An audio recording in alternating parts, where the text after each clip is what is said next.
Good morning and welcome to Breakfast with Champion at Port City Cafe. I'm Jeff Marion. And I'm iHeartRadio's Randy Kennedy. Good morning, Ernest. All right, fellas. Good morning. Good to see y'all again. What a great weekend. LSU took care of business on Saturday like we expected. And hey, we're going to have a great show and be looking forward to talking with you a little later about the game. Well, Randy, good morning. It's morning. great to be back with you again this weekend. A great weekend for football for some and sad for others. But on the high school football level, teams are wrapping up their season, getting ready for playoffs. This is a great weekend to start talking about recruiting. It is, and we will talk a little bit high school football, but when you look at recruiting, as Ernest said, the Alabama-LSU game was the big deal over the weekend in this region. I've been following recruiting for more than 40 years. I don't think there's ever been a weekend when there were more prospects at a game than what we had this week in Tuscaloosa. But the interesting thing was there's so many guys that Alabama and LSU are both recruiting that it really turned into a little bit of a recruiting weekend for LSU as well. Jacobian Gilroy is a big defensive tackle from Alexandria, Louisiana, commits to LSU after being at the game as a guest of Alabama. The same may be true also of Phillip Webb, who's a pass rusher from Buford, Georgia, who looks like he's probably going to sign with LSU now. It's amazing to see how many of those guys were at that game, probably more than any since really recruiting has become such a big deal. And it's going to be a boon for Alabama, but because of the stirring win for LSU, going to be a big deal for LSU as well. Do you think that this game, as big as it was, yeah, you mentioned a little bit about that, how some recruits may have switched sides in that game. Does that happen often? I don't think necessarily switching sides, but when the game ended, it was interesting in the celebration, in the moments after the game ended, several LSU players ran down to where the recruits were in the stand saying, hey, don't you want to be part of the winners?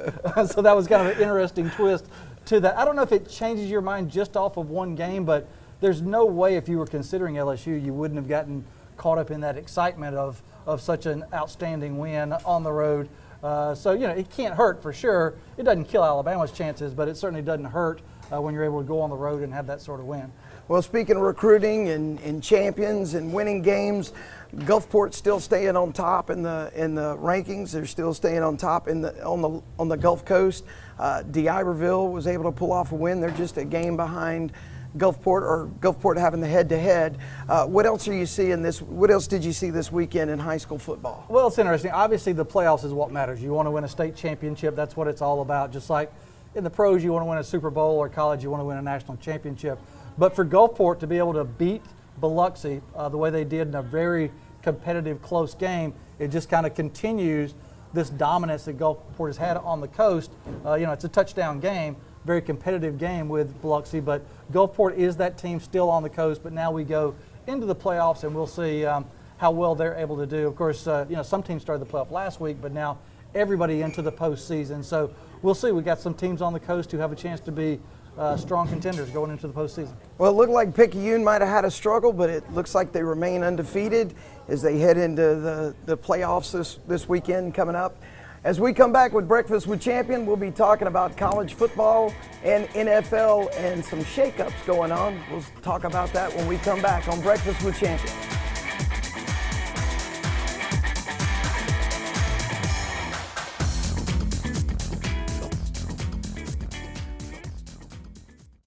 Folks, Vic Dehan at Champion, and it's back again, employee pricing. And we're happy because we can pass the savings along to you. For example, a Cherokee Latitude, MSRP $30,000, as low as $21,000. 29% off the MSRP. Stock number 69065. Some terms and conditions may apply. The Black Friday sales event here at Champion all month. ChampionValue.com. Champion! Welcome back to Breakfast with Champion. I'm Jeff. And I'm Randy, and joining us right now is LSU mom, Kathy.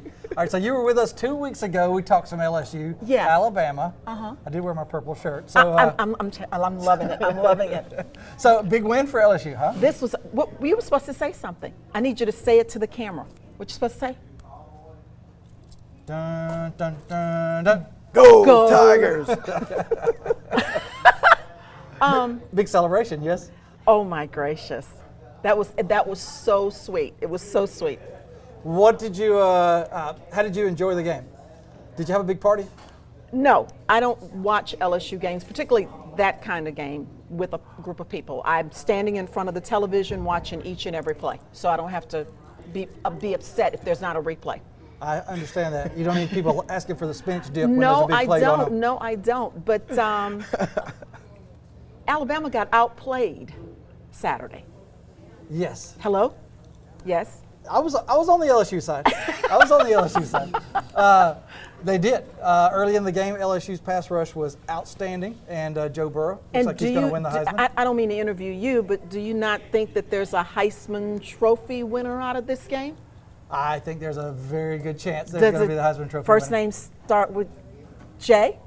And like in as in Joe? E-A-U-X? Yes. I think so. I think there's a good chance of that.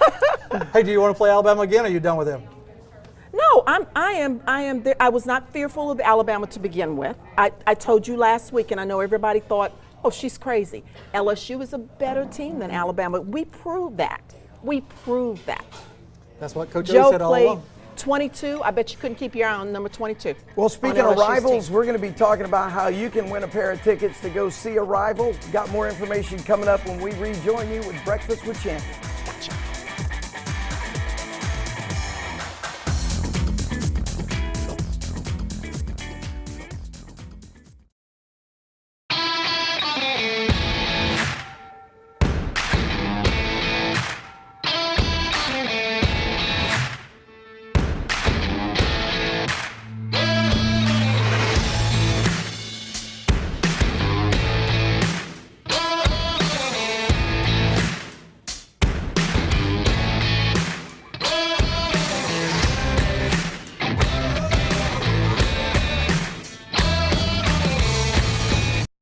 Business has one speed, fast, and with new 1 gig internet from Sparklight Business, you can put yours on the fast track to success. We're delivering on our promise to connect you to more opportunities, more speeds, and more flexible plans. With speeds up to 1 gig, you can download a 2-hour presentation in 8 seconds. Collaborate across the country in real time. Access cloud-based applications instantly and more. Because with new speeds come new possibilities. Call now to find the right speed for your business with Sparklight Business. Welcome back to Breakfast with Champion, Port City Cafe in Biloxi. I'm Jeff. I'm Ernest Ulrich. And I'm Randy Kennedy. And we have a chance for you to win tickets to the Egg Bowl this year. It'll be Mississippi State versus Ole Miss, and Champion Chrysler Dodge Jeep is going to give you a chance to enter to win. All you have to do is text the word football to 72727 for your chance to win. Great weekend for football, rivalries across the board, NFL and the SEC. What did you see, Ernest? Well, you know, of course, LSU took care of business. It was, you know, when you've got the largest audience to ever watch a NCAA football game in 8 years, I think the numbers were, I mean, I'm not sure how many millions it was, but it was definitely a very watched game. And it played out the way I think everybody expected it. I mean, 46-41, high-scoring game, and it came down to the end of the fourth quarter. LSU's defense, you know, makes a stop, and then LSU's offense comes in and Burrow goes down the field. Of course, the end of the game was pretty strong with that long touchdown pass. That made it real interesting, and then an onside kick. But overall, you know, Burrow did nothing to hurt the Heisman Trophy, none at all. Well, Randy, did you have any surprises in that game, or did it play out the way you expected? No, there was one really big surprise to me, and that was LSU's pass rush early in the game. Now, it slowed down as the game went along, but by that point, LSU was in control. You know, LSU has kind of had an Achilles heel this year with their defense in terms of being able to rush the passer. Now, this week they go up against the best offensive line they played all year against Alabama, and suddenly they find a great pass rush. So, big thumbs up to Dave Aranda and that LSU defense for that, because they took control early, and then later on Alabama found a way to move the ball consistently. But after that very first possession of the game, when Tua Tagovailoa inexplicably just dropped the ball, Alabama never had the ball with a chance to take the lead throughout the whole game. So really the game was decided in those first couple of moments where LSU was able to dominate on defense, and of course offense was good all day long. seemed like after the first half of the game, both teams could score at will almost. Were you surprised by the over/under or the total points scored? And overall, I mean, you know, the way it came out high scoring in the first quarter, it looked like clearly it was going to go over the total. And you knew at halftime Alabama was going to come and make a run.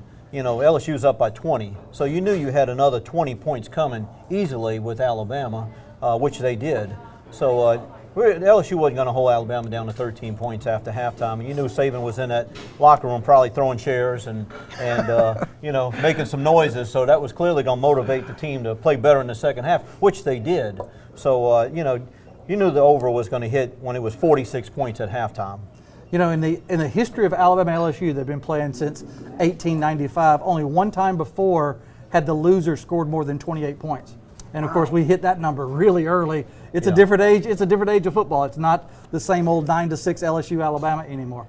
Yes, it was definitely not a boring game. I mean, you, for those of you that thought this game's over in the first half of the game, it was a total different game the second half. Yeah. And it was more of what you were expecting to see from the beginning. Who gets your game ball on both sides of the ball, Randy? Well, for me, it's really easy. I mean, Joe Burrow obviously is, I would have said, I'm one of the Heisman voters. I have been for about 15 years. Coming into last week, I would have said Joe Burrow was probably, I had it as Chase Young for Ohio State #1. He's obviously out now, probably for the rest of the season. And then Tua Tagovailoa and Joe Burrow. I think after this week, Joe Burrow is the clear favorite to win the Heisman. I don't even know who would be a challenger at this point or how he could lose it at this point. So he gets a game ball, but not just him. I mean, it's easy to focus on what a great game he had, but you know, the running back was great. The defense was really good early on, and so you need a lot of balls to give out for this LSU victory. Well, you know, with LSU in the past, you had like Leonard Fournette, you've had Blue, you've had these, you know, prolific or great running backs. And this year it seemed like toward the beginning, you're not sure if that's developing. You didn't see it. How impressed were you two with Edwards-Helaire? Well, I mean, he for his size and his you know, being such a short guy, it was almost like watching Darren Sproles out there. And the offense that LSU's running now, it's just like watching the Saints offense. I mean, some of the plays they were running, it was like, you know, when Darren Sproles was with the Saints. You know, Joe Brady has copied the Saints offense so much, bringing it to LSU. You know, and then you see Burrow out there with #9. It's like you're watching Drew Brees. I mean, he drops back and he's looking over the field. You know, who's he going to go with the ball with, because they have so many weapons. I know Fournette sitting back, you know, over Jacksonville, watching, saying to himself, man, if we'd have had this kind of offense, I probably could have run for 200 yards a game easily. Because in the past, Alabama stacked that box so much, shut down the run. Now we're making them play an honest football. Fournette and those guys in the past, they're sitting back saying, man, if we'd only had this offense when I was going there. So, you know, it's just LSU's making Alabama play honest, and that was the difference. You know, what's interesting is you look at, obviously LSU's in the driver's seat now. They are, you know, they are clearly a favorite to make the college football playoff now. Same thing for Ohio State, same thing for Clemson. But it's going to be interesting to watch this play out, because I would bet you that one of those teams is going to lose. It seems like, well, of course they're going to win out. They're the best 3 teams, and they're going to be a big favorite in all their games. But every year we say that, and every year something crazy happens. So still a lot of football to be played. Alabama could still get back into the picture for the playoff. We've seen that happen in the past. But LSU certainly one of the teams in the driver's seat to get there. And not only get there, but if they win out, I think certainly going to be the #1 seed when we get to the college football playoff. Well, with some of the games coming up, it might be difficult for Georgia to pop back up. But Clemson could, I mean, is it possible they could fall out? Boy, it's hard to imagine. I mean, somebody's going to lose for sure, but Clemson, when you look at their schedule, I mean, they're likely going to win by 40 every game going forward, but you never know. You never know. There's these upsets come along all the time, and we'll see how it plays out. Well, coming up, we'll be discussing the NFL, but before you go, write this down. Text football to 72727 for your chance to win a pair of tickets to the Egg Bowl. Champion Chrysler Dodge Jeep wants to send someone to the Egg Bowl. So if you text 72727, text football to 72727 for your chance to win.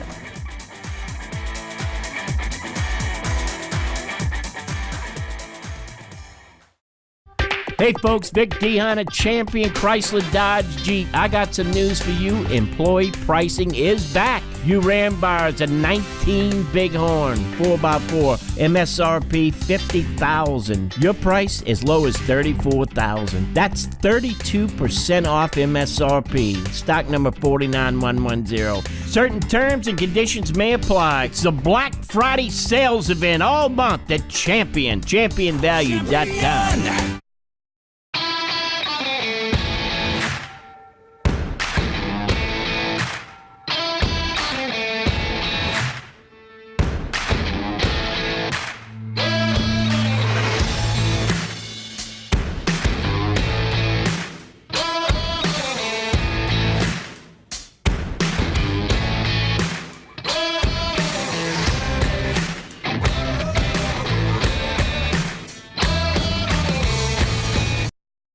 This town is on the move, and we're moving forward with you, helping you grow your business and connect to more customers using today's ever-evolving advertising technologies. Now we're taking our commitment to you one step further, connecting people to one another, connecting your business to the world, connecting what's now to what's next. Sparklight Advertising. Go anywhere from here. Good morning and welcome back to Breakfast with Champion. I'm Jeff. I'm Ernest Ulrich. And it's good to be back talking about the NFL. Yesterday, the Saints were a total disappointment, but I know that like last week, the LA Chargers beat the Packers and that was unexpected. So what are some of your thoughts coming out of that? Were you really surprised? I mean, that kind of stuff happens a lot when you're flying high. Well, it's just, you know, when they say humble pie, that was humble pie. You know, any given Sunday, you know, you can have the worst team versus the the best record, and clearly that showed yesterday. Clearly. Yes, absolutely. You only had less than 10 rushing attempts between Latavius Murray and Kamara. Even though they broke off some large runs, Sean Payton got away from the running game kind of early, didn't he? Yeah, he did. And I think, you know, when the game initially started, Atlanta was shutting down the run. I think the total rushing yards for the game was 34 yards between the two of them. Yes. So, you know, it just the running game wasn't there. You know, Michael Thomas had a big game receiving yardage. And then, of course, Ted Ginn had a couple drops again. So it just being in the Dome, there was a lot of energy. You know, a lot of people talking LSU from the night before. So, you know, and we were thinking it was going to carry over. And the Saints just come off flat, come off of a bye week, you know, and seemed like maybe they were out with the LSU people partying the night before and forgot they had a ball game. Well, Sean Payton in his first 3 seasons went 0-3 after the bye. Since 2009, he's been 7-2, so now he's 7-3 coming out of the bye. They normally don't lose after a bye in their home territory, especially in a game like that. That is a game you got to take care of. I noticed one thing coming out. They were expecting passing, and of course Dan Quinn is in the hot seat. He had to turn this game around. He's desperate. When you back someone in the corner, they got to fight their way out. Yeah. But they're in passing formations on defense, expecting passing. And what did Atlanta do? They pounded the ball, ripping off about 65 yards right off the bat. And it seemed like the defense didn't know what to do with that. They seemed a little bit lethargic, a little confused, and then losing Marshawn Lattimore in the middle of the game, it was just kind of a snowball rolling downhill effect. Yeah, it was just such a combination of things between the defense giving up the third down. I mean, we couldn't stop them on third down. I mean, every time they had a 3rd and 10, 3rd and 13, you know, we were giving up the big play. It was just a flat game from start to finish, and any time the Saints started to get any kind of rhythm, the penalties would show up. Mm-hmm. You know, we're at the game and we're watching, and we're looking at the field for a penalty. You know, when they got a first down, it's like, man, where's the penalty going to come from? Yes. So it just overall, it just I mean, you know, we're playing a rivalry game, the Falcons, and then the Saints having a 7-1 record. You know, the expectations were high, but it's like Sean Payton said after the game. You know, you got to be ready every single Sunday. Absolutely. Regardless of who you're playing, you got to be ready and prepared. And he said it started with him. So. I look forward this week here. They're going to turn it around and go to Tampa Bay and have a much better game. Well, I tell you, that game was a little bit over officiated, I would say, but you did hit the nail on the head with Michael Thomas. Had under 152 yards receiving. Traquan Smith coming off his injury. Did he look tough yesterday? I know he didn't have a lot of attempts, but when it mattered most, the guy showed some toughness. Oh yeah, he went across the middle and made a great catch. And I mean, the Falcons put him down. I mean, his helmet come flying off, and he hung on to the ball. And I thought there was going to be a pretty big skirmish on that play there, because it's such a rivalry game, and the Falcons and the Saints, you know, they don't like each other. I mean, it's just historically those two teams just don't. You know, out of all of our schedule, you look at the Falcons, and that's always the toughest game. Well, the good news is everyone else that mattered lost as well, because the Rams lost. Also, the Panthers lost, so that kind of keeps things back to even. The Bucks did win a game yesterday. It was a pretty tight game against the Cardinals, and the Cardinals, you never know what you're going to get. Just depends on how Cliff Kingsbury is coaching. Yeah, I mean, he ran a flea flicker on a punt, you know, a fake punt with a flea flicker. So the guy's very creative. It's just not really showing in the win column just yet. But you know, hopefully, maybe by next year they'll start understanding his style of coaching and get better. The team that I'm watching right there is Minnesota. Minnesota is playing really good ball. Last night's game with the Cowboys. That was an impressive win. And they were coming off of a loss to Kansas City. So I really looked for Minnesota to bounce back, and they did. Their defense made stops when they had to make a stop, and it's a good game. And if you're playing fantasy football, Kirk Cousins and Dalvin Cook and Kyle Rudolph are somebody to take a look at in your next games. Yeah. If the playoffs started today, the Saints they moved down to the number 3 seed. They've got the 49ers undefeated above them, also the Packers above them, but the Rams wouldn't even make the playoffs. That's kind of news if it started today. Tonight's a tough game, the Rams versus the 49ers. I mean, not the Rams, the Seahawks. Yep. And that's going to be a game to watch and see how tough San Francisco really is. Yeah, well, Pete Carroll has had their number in the past. I believe in the last 7 games, he's six out of 7. Their record-wise, and you know, with the spread the way it is, I look for Seattle to pull this game out. Well, when we come back, we'll be talking sports betting with Russell, and Ernest, when we come back on Breakfast with Champions.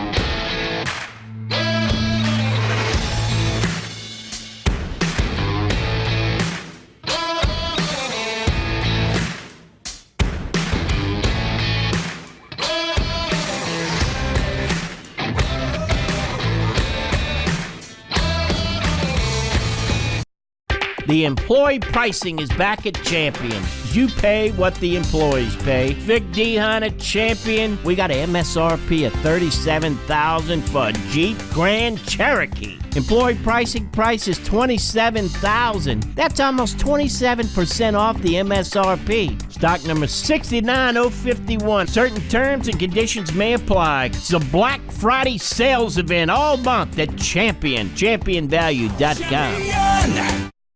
Welcome back to Breakfast with Champion at Port City Cafe in Biloxi. I'm Jeff. I'm Ernest Ulrich. And don't forget your chance to enter to win tickets to the Egg Bowl this year. Ole Miss versus Mississippi State. Champion Chrysler, Dodge, Jeep are going to give you a chance. All you have to do is text football, text the word football to 72727 for your chance to win. Details are they'll send you the link when you send in that text. We're talking sports betting with Ernest for the Hard Rock Casino segment of the show. Yeah, I'm filling in today, and you know, looking at the games last week, the spreads, and then this week as well. I mean, you know, LSU was getting 6 points, line open at 7, dropped down to 6. If you had LSU, you were a winner. And then if you look at the Saints game, you know, the Saints are giving the Falcons 13.5. The Falcons won the game outright. Yeah. So if you had the Saints, you were a loser on that side. Oh, yeah. So, you know, those 2 games especially were pretty interesting. So what are some games that stand out this week? If you're a betting man, that you think some guys that are either going to cover the spread or are going to exceed the spread? What? Well, the biggest game that stands out to me is the Alabama LSU bounce back the week forward. Mississippi State is getting 19.5 points against Alabama. I look for Alabama to go there and roll, because they have a point to prove after losing at LSU the way they did. LSU, on the other hand, has given Ole Miss 21 points. I don't see Ole Miss beating LSU LSU beating Ole Miss by 21. That's just such a rivalry game, playing in Oxford. So that means LSU's got to win by 22 points to cover. I just don't see it. I mean, you're coming off of a huge win, and then you're playing a rivalry, kind of like the Saints in Atlanta. It's the biggest rivalry game on LSU's schedule. Ole Miss is. Yeah, Nick Saban is probably going to want to make a statement coming out of that and show he's not going to want to. He's not going to want to give any questions to where that team stands after this next game. Yeah, I wouldn't want to be with Mississippi State this week with having to play the Alabama, because this is going to be a long week of practice for Alabama. It is. They got a bad taste in their mouth after losing, which they don't do a whole lot. So I could see that's going to be One game I see is Missouri and Florida. There's not even a spread in the game, so that means it's a pick'em, right? Yep, it's a pick'em game. Either team wins, you win the money. So there's no point spread there. Well, I feel pretty strong that Florida is going to be able to handle business with Kelly Bryant there. I don't see Missouri being able to win that. So if it's a pick'em game, what are your thoughts on that? Oh, I with it being pick'em, I see Florida taking it out. I would even look at the under in that game as well. Florida's defense is very, very good, and Missouri, their defense is weak, but I see it being a low-scoring game with Florida's defense. Well, you still have time to place bets tonight on the Seattle 49ers game. 49ers are getting 6.5 points. The over-under is 47.5 points. Do you see that being a high-scoring game? Yeah, I could see it being high scoring. Me personally, I wouldn't touch that number. The number I'm looking at is the plus 225 money line on Seattle. 49ers haven't lost yet, and it's Seattle's had their number. So if I was to go bet that game, I'd bet $100 to win 225. Oh, wow. On that money line. And you don't need the points if you think Seattle's going to win the game. And so that's how I look at it. I'd be looking Seattle to win, take the money line, plus 225. Well, that's it for this week's Breakfast with Champion. Remember to text football to 72727.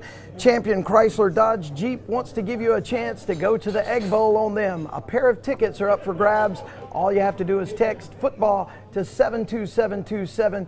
We'll see you next week on Breakfast with Champion. Yep. Should be a big game tonight. Big game.